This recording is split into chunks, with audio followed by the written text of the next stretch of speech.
Welcome to the Real News Network. I'm Jessica Devereaux in Baltimore. June 1st marks the expiration of Section 215 of the Patriot Act. That's a section that allows the NSA to collect the phone records of millions of Americans who have never been suspected of a crime. Last week, the House passed a bill called the USA Freedom Act. In it would require the NSA to get a warrant when it wants to access phone records. And now the bill is in the Senate with some Democrats and Republicans saying the reforms don't go far enough. On Wednesday, to protest the renewal of the Patriot Act, Republican Senator Rand Paul gave an almost 11-hour speech on the Senate floor. Now joining us to get into all of this is Kirk Wiebe. Kirk is a former NSA official and whistleblower. Thanks for joining us, Kirk. Jessica, it's good to be with you again. So, Kirk, let's quickly discuss the USA Freedom Act. What does it fail to address? I hate to call it a shell game. It doesn't address a lot. Let me begin with the fact that there are different authorities under which NSA can collect information. One is the Patriot Act, the one that we hear the most about. What you don't hear a lot are Executive Order 12333, issued by the President of the United States, which gives the NSA very sweeping powers under the right circumstances to do all the collection it wants to, either against Americans or foreigners. The other thing that we haven't heard a lot about, but because of Snowden, we know something about, and that is the FISA Amendment Act of 2008, Section 702, which, if you remember some of the names, the titles of some of these Snowden slides, we had something called Upstream, which is live collection, real-time collection from digital lines all over the world. And we have something called PRISM, which is business records, such as Yahoo, such as Twitter, you name it, all the big names. So USA Freedom does not address either of those two, which grant vast authorities to NSA to bulk collect. Let's talk about the other news of the day. Rand Paul making a lot of headlines today. What exactly was he arguing for on the Senate floor? He was trying to bring to bear the logic of the unconstitutionality of what's happened to us under the new privileges granted the NSA since the events of 9/11. It's as if the Fourth Amendment to the Constitution, and arguably a few others, but we'll focus on the Fourth Amendment, which is supposed to grant all of us privacy, our constitutional rights. So all of this is being undermined by the decision of a few lawmakers, not most of Congress, just a handful of people really in the Department of Justice under Bush made this decision. The issue never went to the Supreme Court, so they never got a vote or a ruling. And though it's slowly working its way in that direction, it's taking a very long time. Remember, all of this began in 2001 in one form or another, and here we are today in 2015, and we still don't have this important issue in front of the court. So Rand Paul was trying to draw parallels. For example, I'll give you what I think was one of his best parallels during his filibuster, and that is equating the pervasiveness, the vast sweeping up of all our electronic communications and emanations, as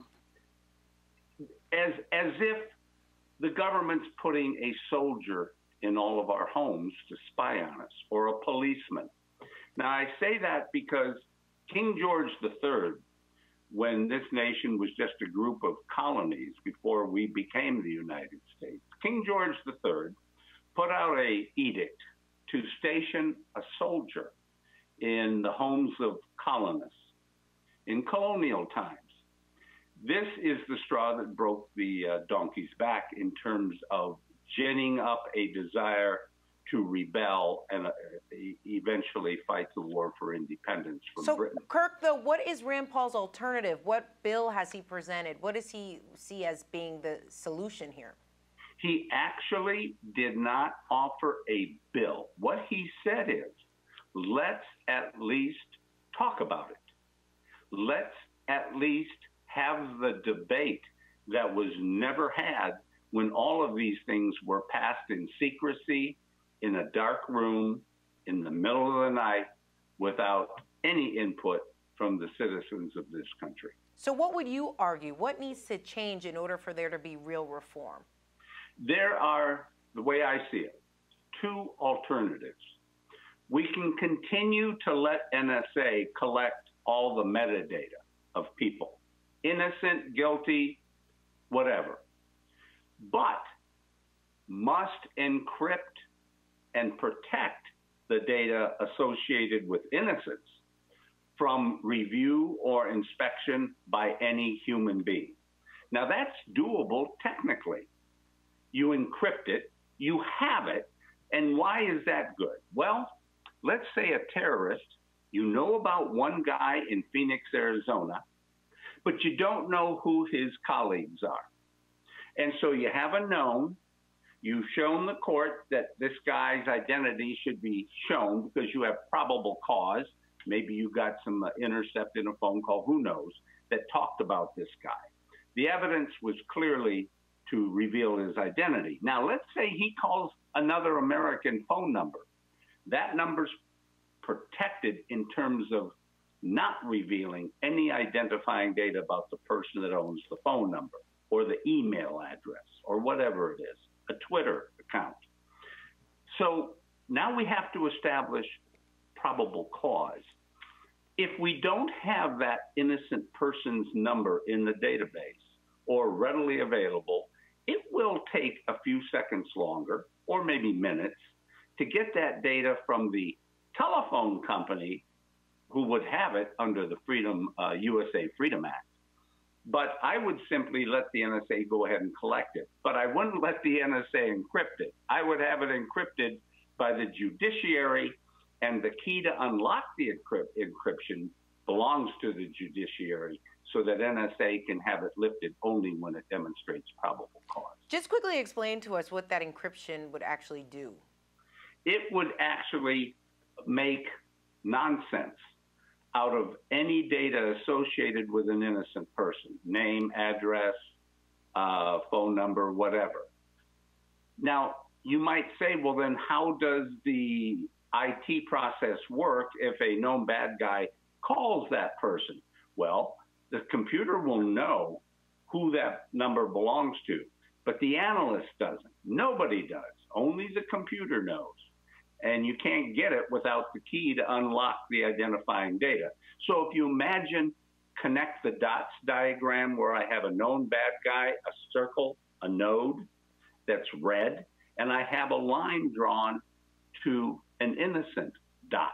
Let's make it green for all intent and purposes. So we have a red talking to a green.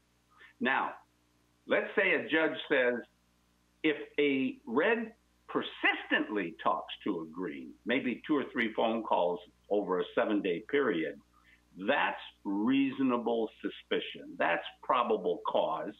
And I will automatically allow that data to be revealed to an analyst. So we bring the Constitution into the analysis, the intelligence analysis process, Jessica. We don't bypass it. We don't throw it out the window. This is all doable with today's IT technology. All right, Kirk, I'm going to also present another argument, because you're going to have some people that would say, if you expect the United States to be the world's policeman and intervene in conflicts all over the world, that you're going to have to start getting rid of some of your privacy, because you have all these enemies all over the world. And if you want to be the world hegemon, privacy might be the price you have to pay to maintain that empire. So at the end of the day, reforming the NSA system, these encryptions, these type of solutions don't really get at the real issue, which is our foreign policy. And that's what we should be examining.